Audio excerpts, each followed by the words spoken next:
Hey, this is Jeff Justice with Jeff Justice Seminars for Court Reporters, and I am delighted that you chose us to get your CEU credits this year. We would not disappoint you. After you finish this program here, make sure that you fill out the exam paper, get it back to us, and we will get you your completion letter. And of course, if you really like this program, please tell your friends. Well, your friends are the court reporters, because your other friends would be going, why do I want to take that, huh? So please do tell them, and of course, if you really like this program, you will love our other programs. Always high content, big humor. So get ready to laugh and learn with Jeff Justice Seminars. I remember where we were at, but I'll let you see if you remember. Number 5, yeah, the race question. Oh, okay. That one. All right. Well, do you want to read it? Sure. Thank you. Number 5, race, ethnicity, and languages should be capitalized. A, true. Very true. Yes. But, okay, we wouldn't capitalize black or white because that's a color. That's not a race. Okay, but Caucasian or African American or Hispanic, you capitalize. Okay. Yes, I'm sorry, question back there?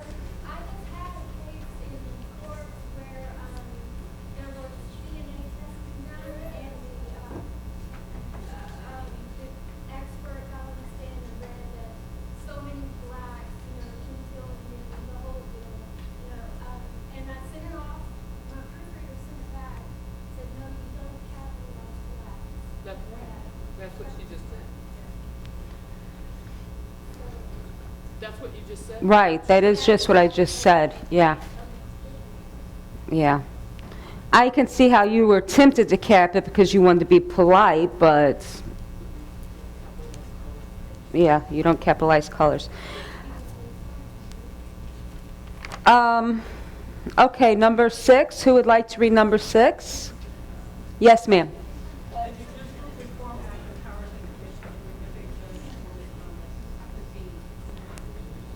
You put B? Yeah, B's correct. Okay, number 7.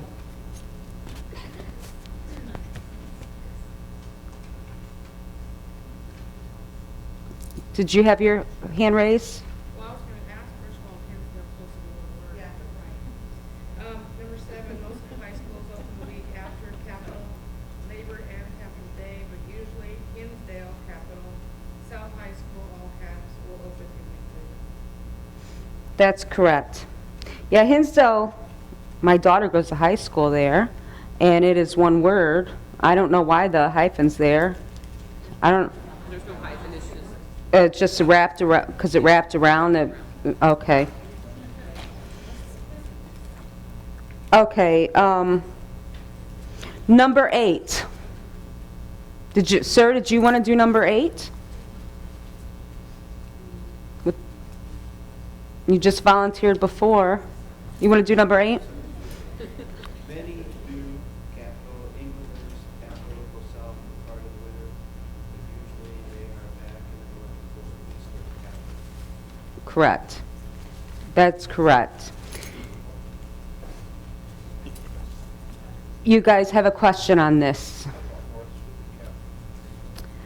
And I was thinking North should be capped too, but then in my other seminars there was a lot of debate about South shouldn't be capitalized, but the North should. Was it based on where everyone was from? That was Illinois where that came up. We're in But Texas and we should capitalize. South. But I think the South is being used. Yes, ma'am. Like they say West Texas, because it's a region. That's Yes, yes. She said West Texas, that would be capitalized, and that's correct because it's a region of Texas. Yes, ma'am. You had a question? Yeah. Well, like we were talking a while ago, and we were saying, like, wouldn't, I mean, I didn't cap either one of these, but we were talking about how go south for part of the winter. South wouldn't be capitalized, but when you say back in the north, Back like in the making it like a region, then you might cap north. Uh-huh. For instance, but it has the D in front of it. The North. Where if you said the south, I would capitalize south, because right in that instance, they're using it As a direction, okay. That was my train of thought too, but after that debate, I'm like, either be consistent or, but, So what was the answer? Do we capitalize north because it's referring to a region? yeah, I would capitalize north because it is referring to a region. Okay, number 9. Yes, ma'am. Capital Pacific Ocean, uncapped, was discovered in 1513 by a capital Spaniard named Capital Cristal. Yes. Wouldn't you did you say you wouldn't capitalize ocean? Okay, both. Okay. Yeah, that's correct. Okay, there's a typo in number 10. It should be or, right there. Who would like to read that one? You. It's okay. Maybe capital Americans, like capital Northwest, or capital Polish or capital Scandinavian. Yes. Okay, number 11.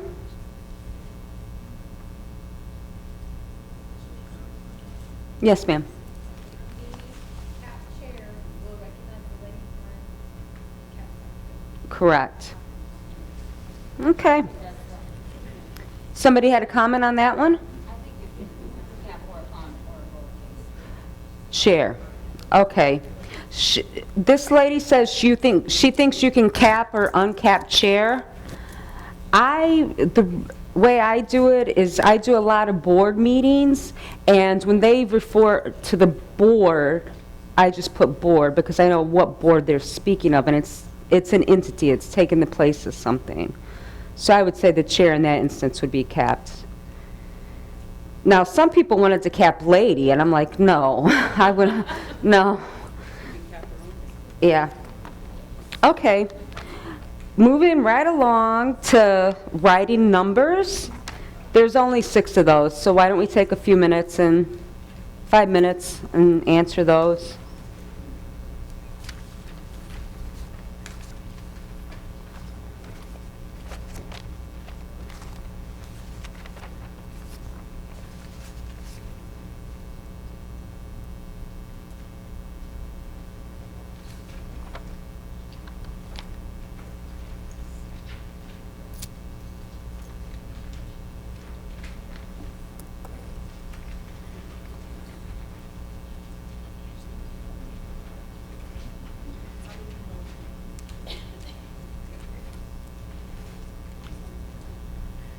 Is anybody sitting here? Can I take this? My mouth's so dry.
Is everybody completed with the writing numbers?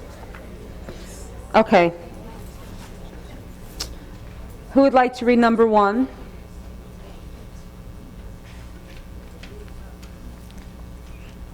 Thank you.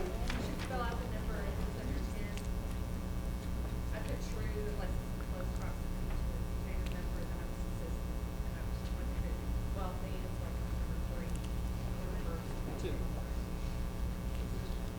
With number 2? Well, Oh, I'm saying, I would say it was true, except for if it's like number 2, I would be, because it's 3 copies. And I was taught that way in school. We would put the number 3. this has been a topic of discussion too.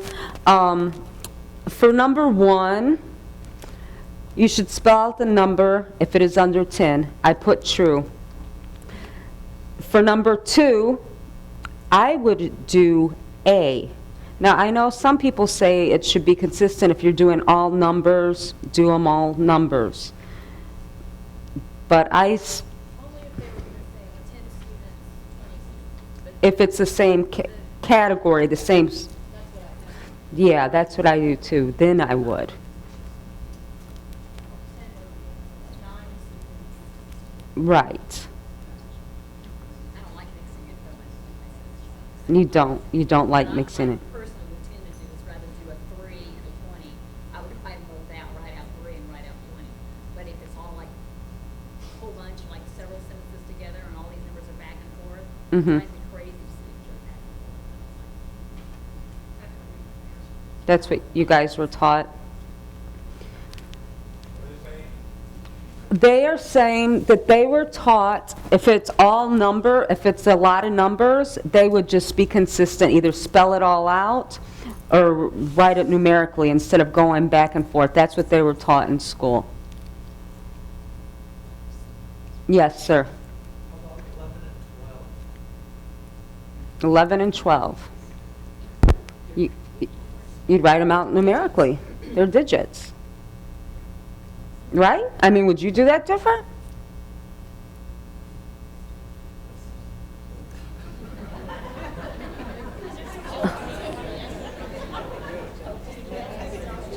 It's a joke? Is that a joke? I don't get it. No?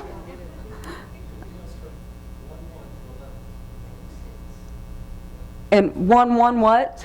Oh, at the beginning of a sentence, you said? Anywhere.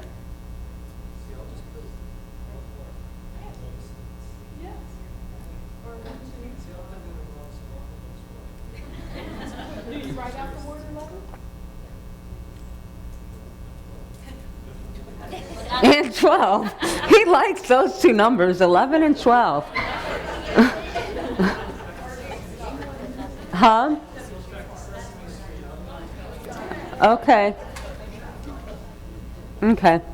Some people like, though, some attorneys do like numbers because they jump out on the page.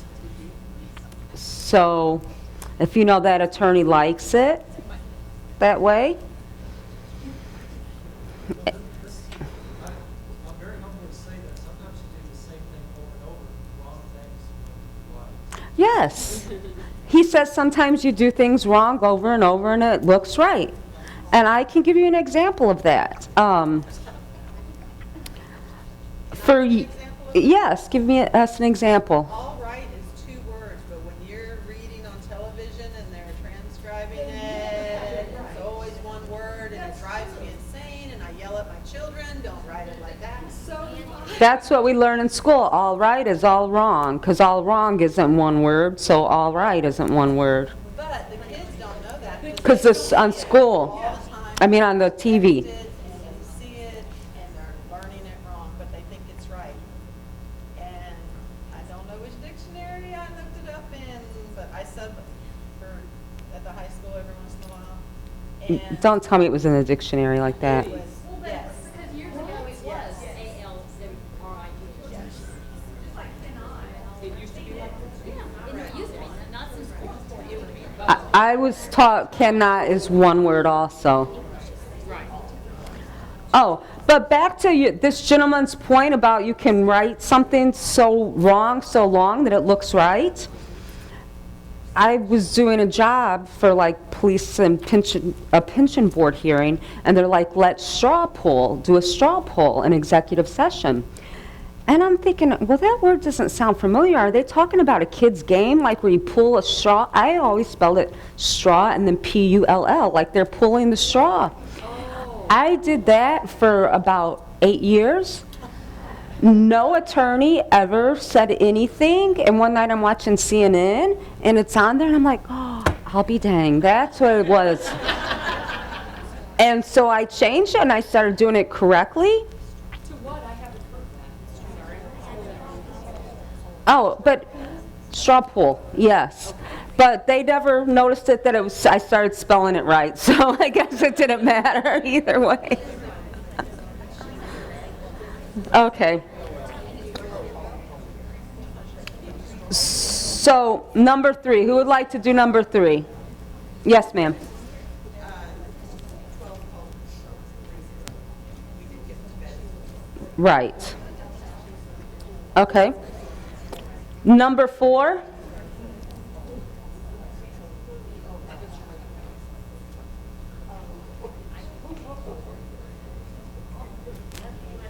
Yes. Isn't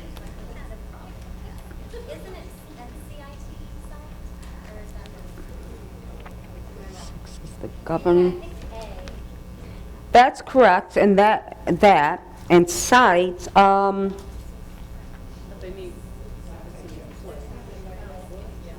I was thinking they were citing Rule 26. If they were citing it, it would be C. But in this case, it's the location where it's located. Yeah. See, you can tell we're court reporters, because...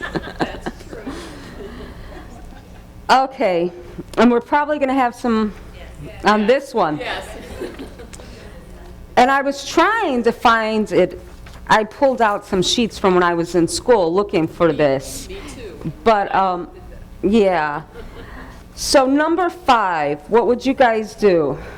A, but lowercase. But lowercase. Right. And I don't even like doing that lowercase, but when I referred to all that and it said page, darn. Yeah. I never catch, that's right. Page, line, and I don't like that because Me neither. volumes are capped, sections are capped. Why not page? And paragraph isn't capped. Chapter, page. I don't like that, but you cap it? I always cap it. I know it's wrong. It's wrong. Because this delineates between A page and D page. She says it delineates, if you cap it, it delineates between A page and the specific page. So I like it capped. I'm going to keep capping it, even though it's... Even though I know it's wrong, I'm going to keep doing it. That's the one. I don't understand that rule either, but I know, that's the one rule I'm going to continue to define. Fine. I know I'm wrong. yeah. Yeah. Then we'll make it right. And you know, I think when the attorneys are reading the transcript, they're not going, why'd she cap that? You know, they're, They don't know. no. so then by the following gap, would you also By following that rule, would you, do paragraph 3 with a small paragraph? Yes, paragraph. I just cap paragraph. I cap paragraph. Line. Oh, just page That's line. actual sentence page. It's one of those weird rules, but at school, we got it when we turned off. Cap page. Mm-hmm. You didn't do it in school. Right, yeah. Yeah. In school, when you were passing your tests, was it 98 percentile that you had to pass your speed tests on? Yes. Yeah, so you did whatever they said, yeah. Okay, number 6. Anybody care to read it? My birthday is October 29th, 1972, Article B. Yes, B. And I had somebody at one seminar that said that 29th looks weird. Does anybody think the TH shouldn't be there? Well, if they say it. If they say it, that's what I thought. The way they're punctuated. Yeah, but he's like, that just looks weird. I think the comma takes the place for it, but I put it in if they say it. Okay. All right, let's move on then to idioms.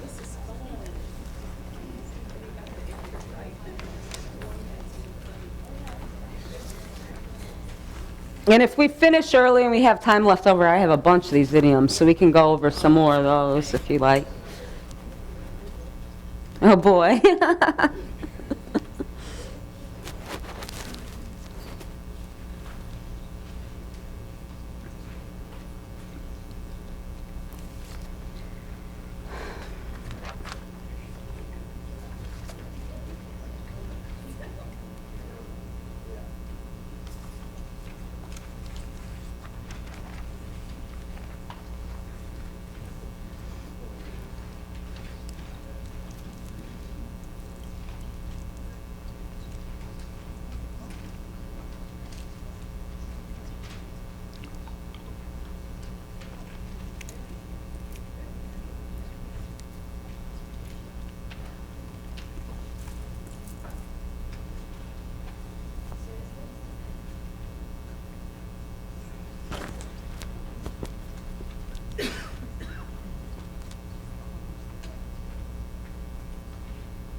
Okay, is everybody done with the idioms? Yes. Okay, first of all, who knows the difference between an idiom and a yes, who knows, thank you for saying the word for me. Who knows the difference between the two? Are you starting to answer? Oh, I thought you were. Well, they're spelled differently. Well, yeah, that's a given, they're spelled differently. But can you say it for me again? Colloquialism is more slangish, and it's used like in a region. And an idiom is a speech form or an expression that is peculiar unto itself. And you really won't, it's in its own individual meaning. So that's the difference. last seminar I was at, they were talking about a deer law. Is that really a law here, or is that a colloquialism? What did the law state? I don't know, they were talking about some deer law in Texas. Is there a deer law? Well, there probably are, but it depends on, I mean. Okay, I just wondered, I'm like, what the heck? All right, but, okay, who would like to read number 1? Yes, ma'am. Number 1, eat humble pie, do A, admit your error, and apologize. Did everybody hear that one? Correct answer for 1's A. Okay, B, sir. To hook, line, and sinker means be completely all the way. Right. Number 3? I'll do it. Okay. Number 3, lily-livered is cowardly. Yes. A. Yes. Okay, 4. You have to, 2 answers to number 4, whoever's going to do number 4. You going to do it again? Okay, go ahead. Or when you hit the nail on the head, you B, stated, or guessed something correct. Yeah, she got both the answers correct there. Number 5. When you pass the buck, you are A. Yes.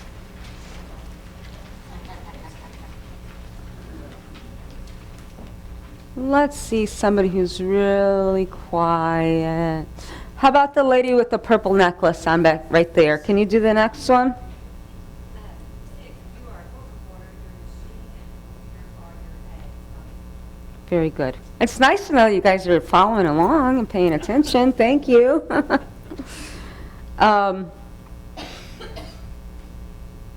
Do you want to do number 7? In the back? Number 7, brass tacks are being the real problem of the situation. Very good. Lady in pink. Can you do number 8? That's purple. She's passing the buck. Be wool gathering, you are sheep herding. No, B. Yes. Never had to work that, ever. Never had it in years, I have never heard that. Well, yeah. You've never heard that. Never. Wool gathering. Because when you're like in school or you're in a deposition and you're bored and you're gazing out the window. Yeah. But like if you look at the clouds, it can look kind of like wool floating around. Maybe that's where that comes from. I don't know. Okay. How in the Hawaiian shirt? How about number 9? By hook and by crooks means any way at all at any cost. And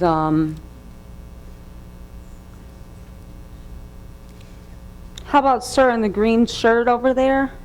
Can you read number 10, please?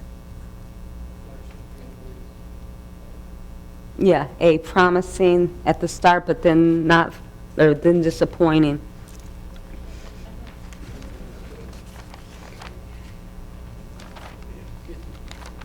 And in my booklet, there's no page 21.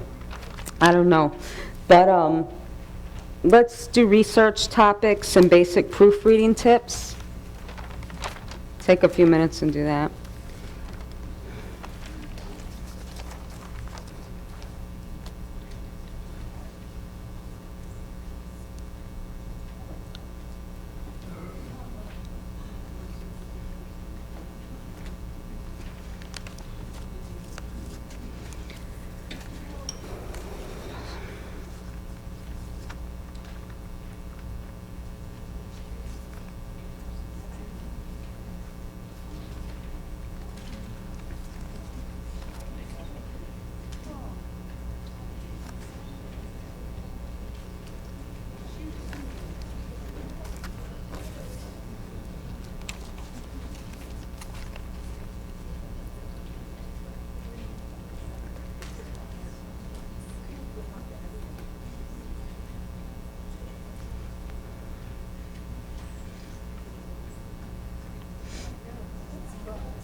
Bless you.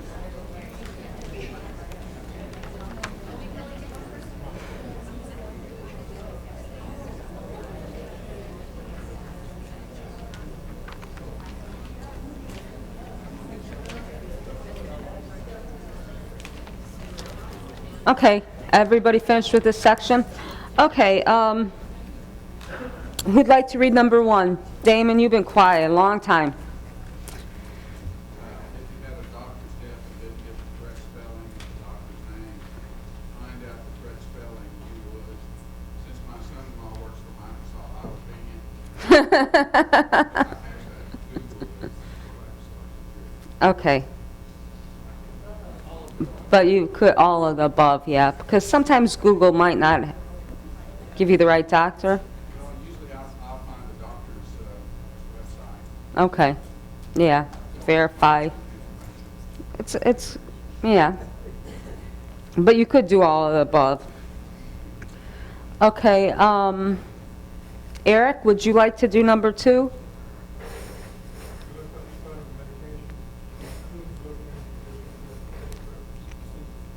Yes, C. Did you have a question, or?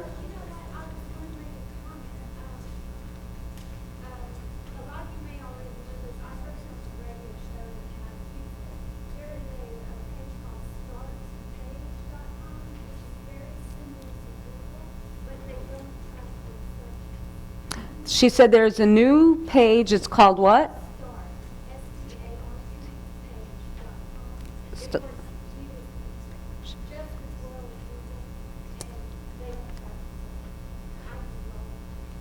Oh, Google tracks your searches? Is that what you're saying?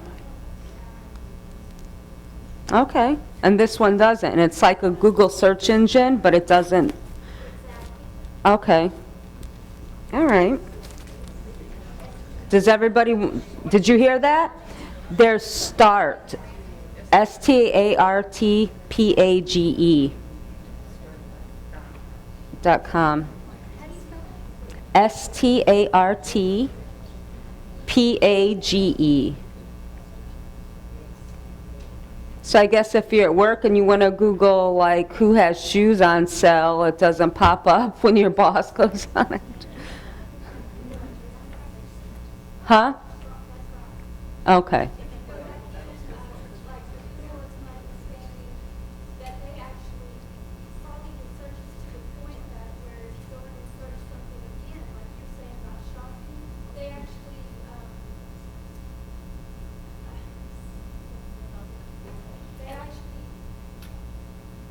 Like if you shop at Nordstrom all the time, If- Google's gonna Oh, it that, goes and so into- when you put in like sale on shoes, it's gonna pop up Nordstrom, even though that may not be the best place you could find.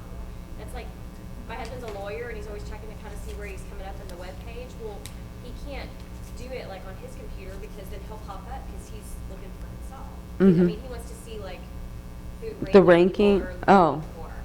So if it tracks your searches all the time, it brings you back to that same thing you're always kind of looking at. It's like a fresh start every time. They don't, they're not basing their searches. They, right, on things like Okay. Does Google do that even if you clear your browser history? Yes. You can clear it? Yes.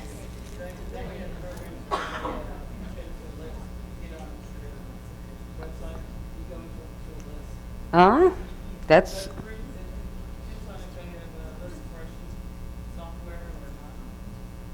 so thanks for sharing that start page. I think everybody will be using that now. Okay, number 3. Who would like to do number 3?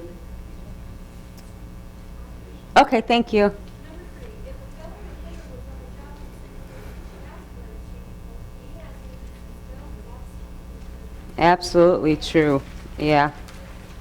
And some agencies have drawers of dope sheets that they keep on all the cases, and you can go and look things up. That's nice. That's nice. Any comments? No? 4?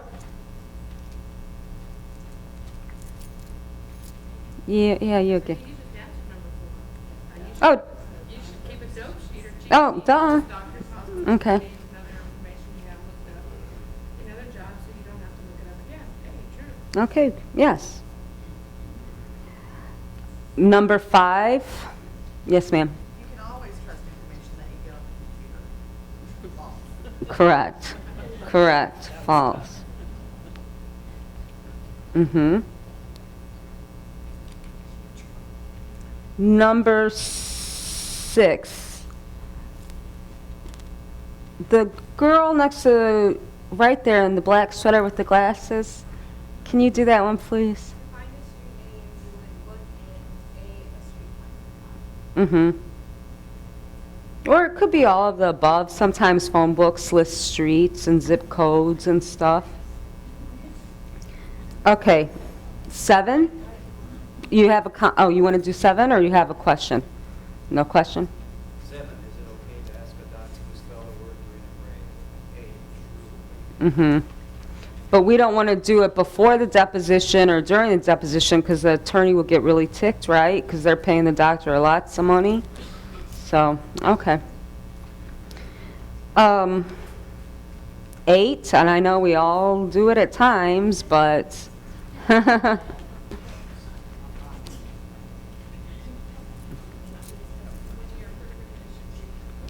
yeah, no brainer.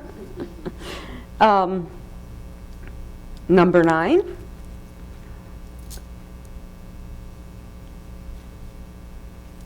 Anybody?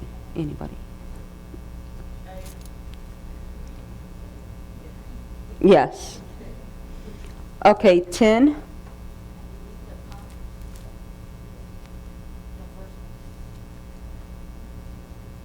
That's true, in a sense.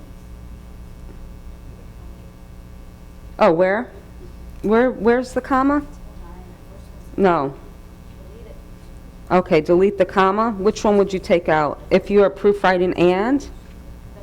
Yeah, the first one. Okay, thank you. I didn't even notice that. Okay. 10. Who would somebody like to answer 10? Yes. Is it better to proofread on paper? Absolutely, it is better on paper, but I find I do it on the computer screen more and more now because you say paper, and but it's really bad, isn't it? Yeah.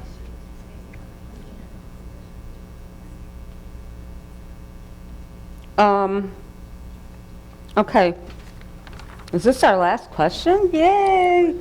Who would like to read the last one? Okay. If you are so focused on a hard word in a portion of the transcript, you can easily overlook an easy, that should be an easy mistake. Oh, yeah. See? Within the same paragraph. A, true.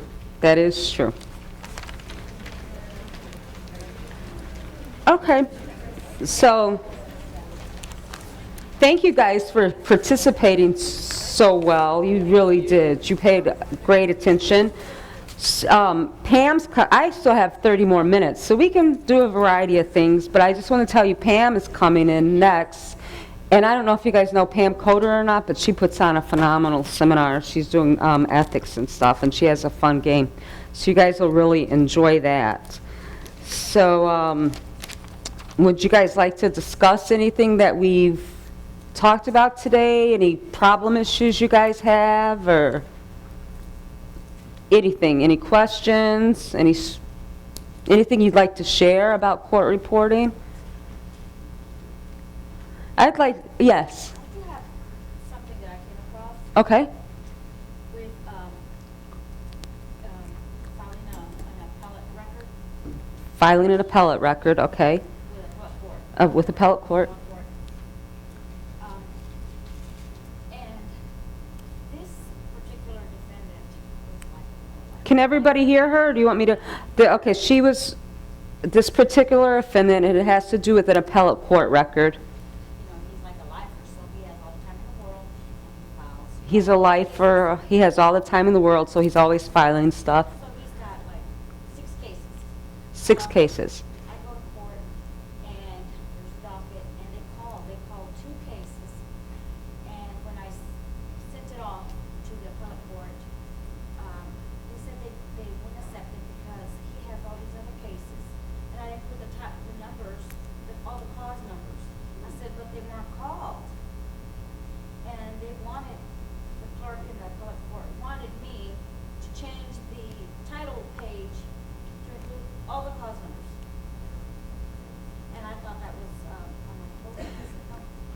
Okay, the clerk, did everybody hear that scenario? It's kind of confusing. Where did you get the original caption from? Your office? Are you an official reporter or you were there? I was official that day. You were an official that day. And the judge is there, the judge calls The judge called just the one case number, so that's 2 cases out of 4 or 5. out of the 4 or 5, and you put, what would, you're shaking your head no. Just do what was called. Now, my judge sometimes does where it's consolidated in one number and all of them fall Yeah, under. but that's consolidated. We're not That's talking about that. We're different, talking yeah. No, I would just do what was called. Because it's not, it's your job to go and search how many cases that defendant has. I agree with that. Yeah, and how far, I mean, how many times have they fought? I thought that was just, So the clerk is the one that told you, yeah, she can't tell, no. So you made the right call, you just did the 2 that, you sent it out that way, right? With just the 2? then I got a letter saying, you haven't filed it. Well, we're not gonna, we have it. We have it, everything, but we're not gonna designate it filed until I did that. And I'm like, I'm sorry, but I can't do that. It's an interesting situation. You should bring that question up with Pam, because she teaches ethics. And that is an ethics question. Yeah. So finally, I said, I cannot do that. The judge didn't call those cases. He called these 2 cases, and, I don't know, I didn't know he had 5 or 6 cases. And so finally they said, they sent me 2 nasty ones. And CCs to the judge, to the district clerk, to their own attorneys and the appellate attorney, and, oh my God, everybody's thinking that I'm not doing my job, that I can file this record and, they're. Wow, So- that's a tough situation. So finally I said, I can't. And I explained, what, you're sending this letter out and you have it, you're telling me you have it, yes, we have it. But I find it. With 2 clause numbers. There's a simple answer for that? They did accept it. Okay. And I got it, because I spoke to the head clerk. Uh-huh. And, sent a letter, a nice letter out. CC'd everybody else that got copies of the other letters. Mm-hmm. What was your simple answer, sir, to that scenario? Question first, was it a plea or was it a jury? Probably, it sounds like a motion to me. Was it a plea or a jury trial? It was a trial. Was it a jury? I don't remember. It was a trial. Was there an indictment read? I don't remember, but what difference did that make? Yeah, the only cause, difference if the cause Unless they were consolidated. well, but they weren't. It wasn't. That's why I asked if there was other indictments. Okay. Other Mm-hmm. I have a question to ask you. You said your husband's an attorney. You can't work for him, can you? In Texas, you can't work for relatives or... Unless they all, As long as nobody objects, then. Actually, there's a form, my husband's also an attorney, we do a form that's notification of parties' relationship. And it Really? says that the court reporter is married to the lawyer and both sides and the judge's side. And the defendant. In a Yeah, full disclosure. I usually switch with the other reporter in our court, and so it's usually not ever a problem, but, when he has been in court, that, my judge will say something on the record before we even get started, that, Oh, so it. and if Okay. they object, and then you have to... Okay. Right, but usually, I mean, the state. I have another... Yes, were you going to say something? Oh, I have another question. Like, in Illinois, for depositions, like, we'll have a Spanish interpreter and stuff. Do you guys actually down here have Spanish-speaking court reporters that take down in Spanish? No. It's always, they have the interpreter transfer? Okay, Yes. okay. Just wondered about that, too.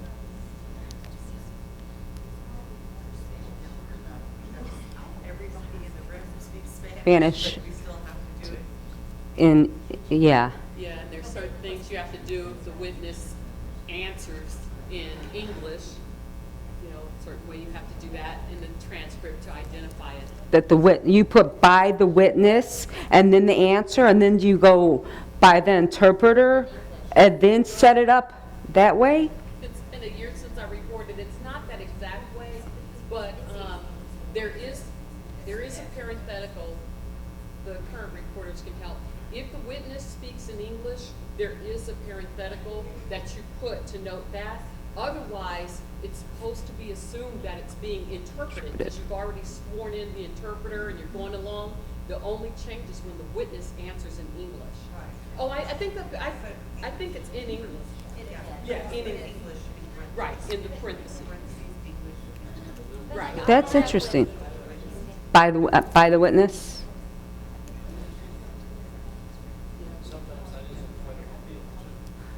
It's you must be an official reporter. How could that be a point of appeal? I mean, just asking why. Oh, because it can be interpreted wrong? All right, he answered in English, then the reporter. Let's see what it He's saying it can you, do you mind coming up here and explaining it, or your voice? Okay, I'm gonna have to put my, okay. What he was trying to say is, like, there have been issues sometimes where. Can you guys hear her? There's been, okay. There's, I've seen a defense attorney argue with the interpreter saying he's not interpreting it correctly. I've seen that. Kind of thing. And if the witness answers the question that the defense attorney alleges was interpreted incorrectly, and it's before the jury, and, you know, it can cause all sorts of issues. It's just. A lot of confusion on the record, it sounds like. Very. But how do you have people that answering in English when there's, you know, they understand the question well enough and they want to answer. And we have to, you know, the judge is constantly cautioning them, just wait for the interpretation, then answer. Okay, I see how that could be appealable, but the onus would not be on the court reporter. No. No, but if that witness answered in English and then it becomes a point of contention, it ought to reflect in the record that the witness answered in English. That's right. That's why the parenthetical Okay. is only. Were you finished? She was finished.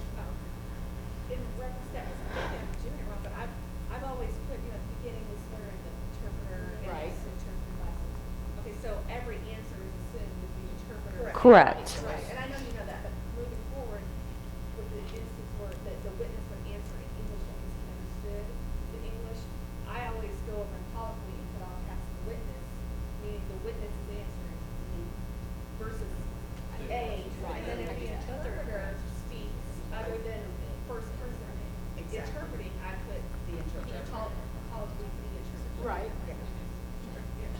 Sometimes I put a parenthetical at the very beginning saying all answers interpreted and given by the interpreter unless otherwise designated. Yeah, I don't do that, but I just put. I think that's smart just to cover yourself. You have to, that's smart, yeah. It says the witness, that's saying that the witness spoke it. That's true. Versus the answer over here. And if it says the interpreter colloquy all caps, then it's the interpreter's words, not her interpreting the answer. Mm-hmm. And that's what I was taught, but I thought it was. Yes, ma'am. And she's saying in the setup or the format for all of those? Those are all addressed in the Texas Uniform Format, and they're sent to And they're what? they're set out in the uniform manual. Oh, they're set out in the uniform manual. You know, it'll show you how to set it up. Okay. Yeah. You get two options. Like she said, or just putting behind the witness in English, so you know it was the witness speaking. Okay.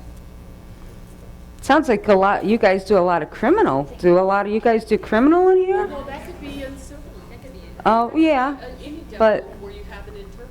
yeah, that's It true. could be in language. Mm-hmm. A lot of Spanish. Anytime you have an interpreter, and then if the attorney also knows the foreign language, whatever it is, you know, and then they start fighting among themselves as to whether or not it's right. And I'll take it a step further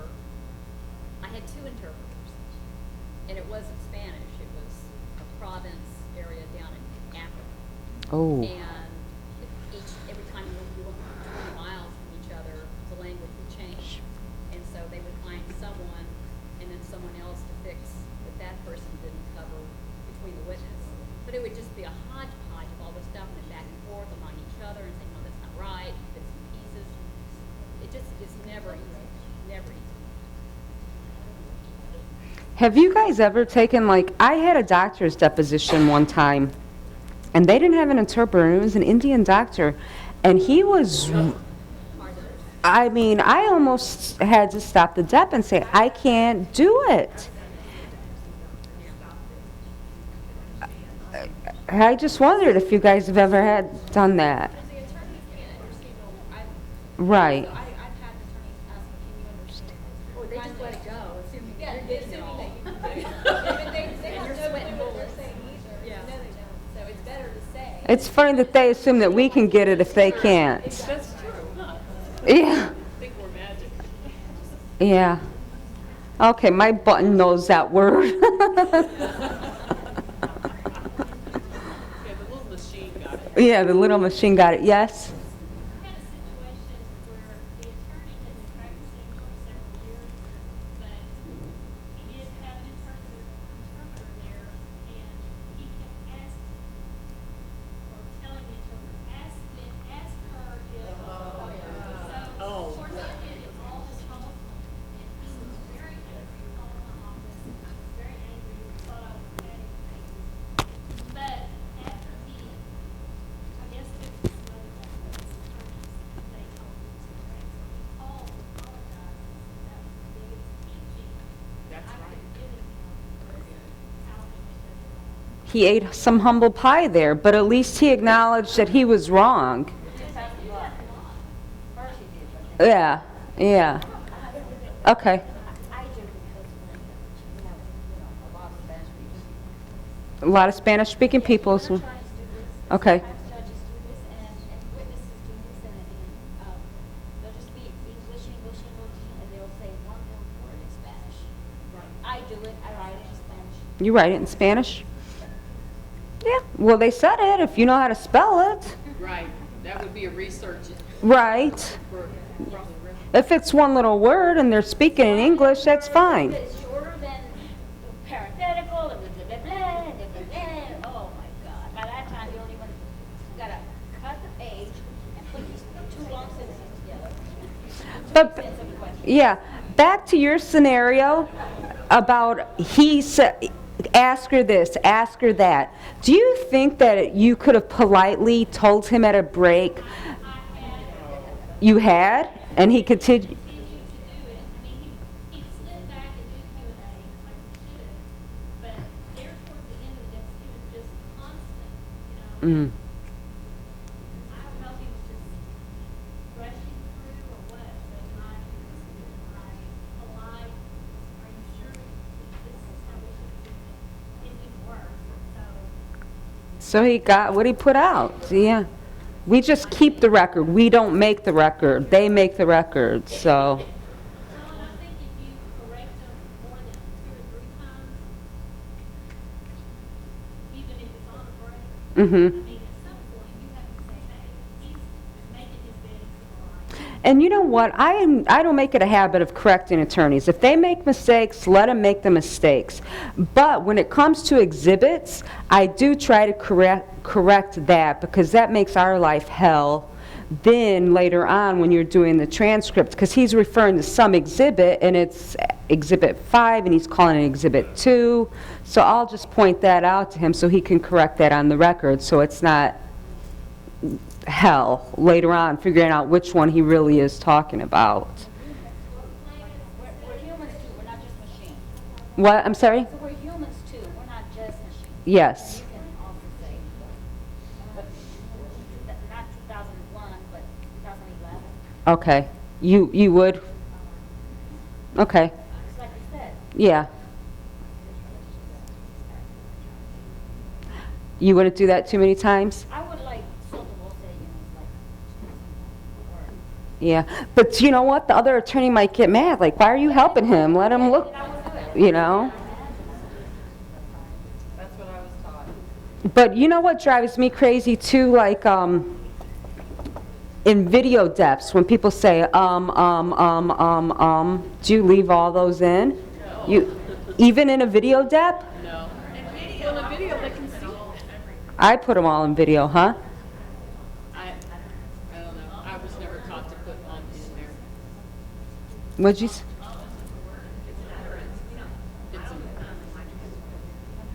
It's Never? never. You don't put in sneezing or coughing or, I mean. No? Just don't put in on. That's interesting. I don't usually put in the ums unless it is video, and then I will. But that- Because but in a you're video, saying it's not a... You would think in a video you wouldn't have to because everyone can see it. You can see that they're saying, you don't have to read it. But, Yes? You put them all in? that I do. I don't put cell phone ringing, but I put whereupon an interruption was had. Yeah. And do you guys have to note the time on the record, like the breaks and stuff? Yes. You do that? Yes. And how about if somebody enters the dep late? Do you include that in the record? Yes.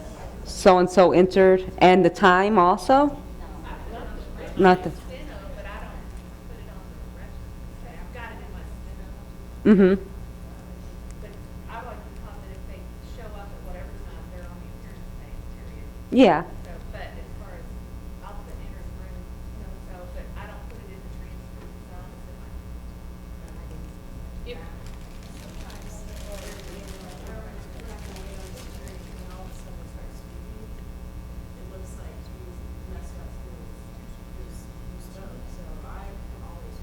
Yeah, I always list, yeah, yeah. How about, now I don't know if you guys ever had this, but if you're doing like board meetings or whatever, and you have a board of trustees listed on there, what if one is absent? And when they're taking the roll call, they say that they're absent, but would you put that on the appearance page? Still list their name and put absent? yes. You would? Well, or not put it on there, I mean. I You only put who's there. Yeah. I'm sorry? More what? Board members in attendance. Yes. Right, only put who's Oh, okay, okay. Yes, Back to that cell phone ringing. the cell phone ringing, yes. That, I would only put it, if they talk about it later, the transcript won't make sense about what they're talking about. Or You if know. someone sneezes in the middle of the question. And they say, God bless you. That's true. It's like, okay. I don't put, do you put that in? Because why is she saying God bless you though, in the middle of the question? That is true. I mean, like she's questioning a witness and then, oh, God bless you. And then. So I have to She put- certainly had a very religious. Boy, your record is really good. Your record is really good. But I just thought it would look weird if she just said God bless you. I think so too. I would just put a parenthetical. Put a parenthetical? Right, so Yeah. that they know why she's saying that all of a sudden. Yeah, at least say 9Y. There was something I wanted to, along those lines I wanted to say, but I forgot. I don't know. Anybody else have anything? No. Okay. But I always have, until recently, put when the jury enters the court, to show the jury's present, show they're not present. Yes. But I always show what time they enter, or what time they exit. I don't even do that. I don't. So now if you have timestamps, you know. I learned that from another court reporter, and then I learned that from another court reporter, and then, but you look in the US, and it just shows in the report. Right, I mean, present or not present. right, yeah. I just wanted to be so, thank you. You're welcome. Anybody else have any questions? Are you still going to do 11 and 12? Are you still going to spell those out? I'm just curious.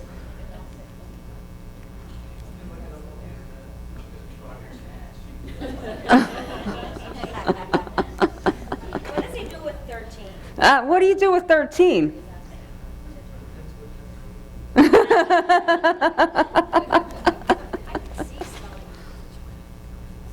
You, Got to hyphen. I mean, I could see that. It makes it sort of makes sense. yeah. You know what always drove me crazy? Like 2,500 or 2,500.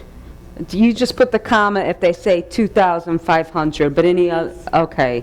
Yes. They, Just write it as they say. Write it as If it's- Say 2,500, 2500, say 2,500, the new case catalyst automatically sends it out as 2,500. and then you got to go and change. I know, I don't like the case catalyst automatic numbering. It's not exact. You know what I mean? You still have to tweak it yourself. But you know what I do? I will spell out and hyphenate, like if they say 66 and 2/3, talking about temporary total disability, 66 and 2/3, I spell it out and I hyphenate it. Is that, they change it all the time? How does that look?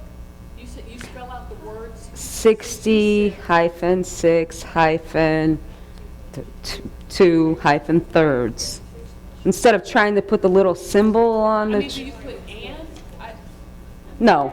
Do you put 66? Yeah, and 2/3. 66 hyphen And- and then 2/3, of course. hyphen. Yeah. It's just, it's easier, I think, and, I see it more and more in fractions. fraction. Write fractions out in school, but I'm seeing more and more where two reporters are Well, what- And it's a mixed fraction, so wouldn't you do it? I'm not saying it's like, what are you saying? Oh, 66 and 1, yeah, right on. In words? But, looking for those things, whatever. I don't know. Well, you guys have been a wonderful audience. I really enjoyed San Antonio. And I hope I get an opportunity to come back and see you guys sometime. Yeah. I don't know if they're coming in. What times do you guys have? 5 till? Okay, we have 5 more minutes, so. Have you guys, yes, ma'am.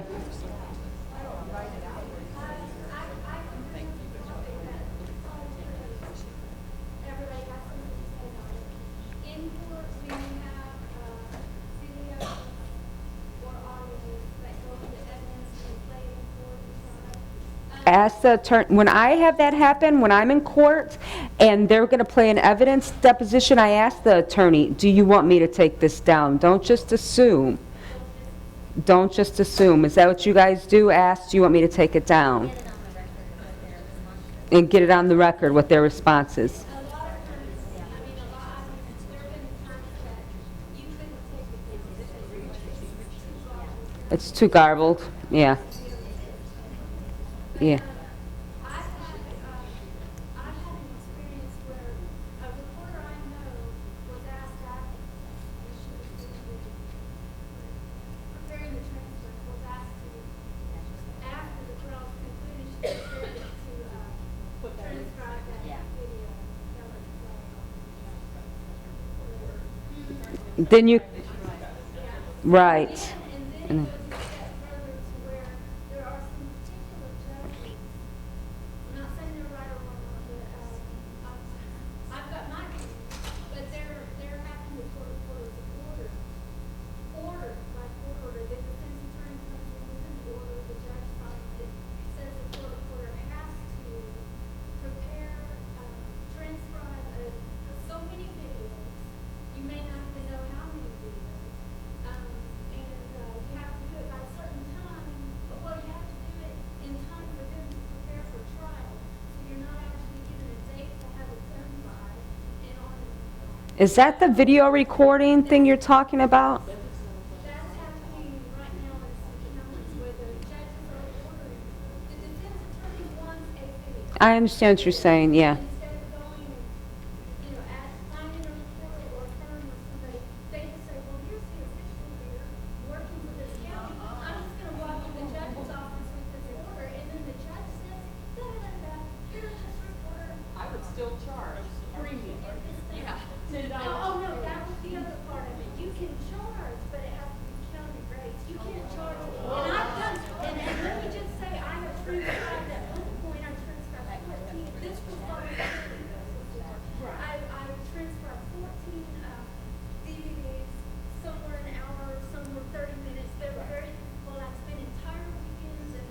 on and you can tell I'm kind of emotional about it. But anyway, and I charge this county rate, da-da-da, a couple of $1,000 for that kind of work, forget it. Yeah. Which county are you from? That is going on, I've since resigned. I got fired, I guess. Aw. Resigned, and I'm now in Appalachian County, but this was, and I'm assuming still is, going on in Jasper, Newton, and Okay. Tyler County. Which, by the way, the official salary is not as much as it would be in the first. Okay, well, thank you guys once again. It was a pleasure.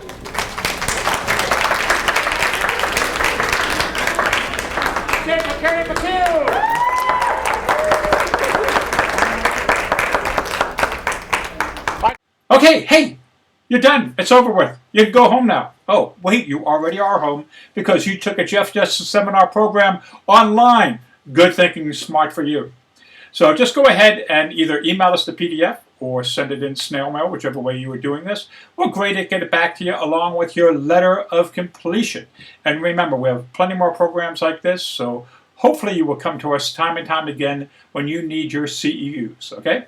Take care. Remember to always laugh more, stress less, and avoid getting burned out. Take care from Jeff Justice Seminars.